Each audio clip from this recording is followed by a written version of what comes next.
আজকে দুপুরের আয়োজনে অনেক কিছুই ছিল। প্রথমেই আমি বেগুন ভাজি নিয়ে খেতে বসে গিয়েছি।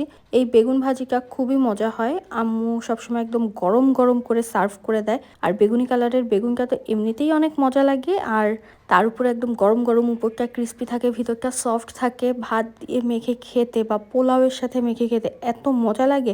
আমি তো একসাথে ২ টাই খেয়ে ফেলেছি। যদিও আমার অ্যালার্জি তারপরেও আমি নিয়েছি।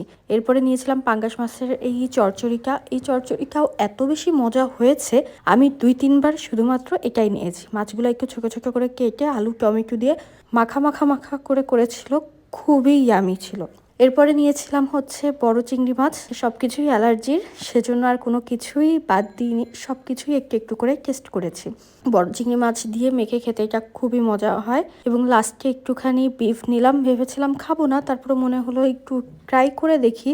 সেজন্য নিয়েছি আলু, নিয়েছি ঝোল, নিয়েছি আর ১ পিস বিফ নিয়েছি, কারণ আগেই পেটটা ভরে গিয়েছে। আমি কয়েকবার হচ্ছে পাঙ্গাস মাছের তরকারিটা দিয়ে খেয়েছি, ওইটা এত বেশি মজা হয়েছিল। প্রত্যেকটা আইটেমই মজার ছিল। আলহামদুলিল্লাহ খুবই তৃপ্তির লাঞ্চ ছিল।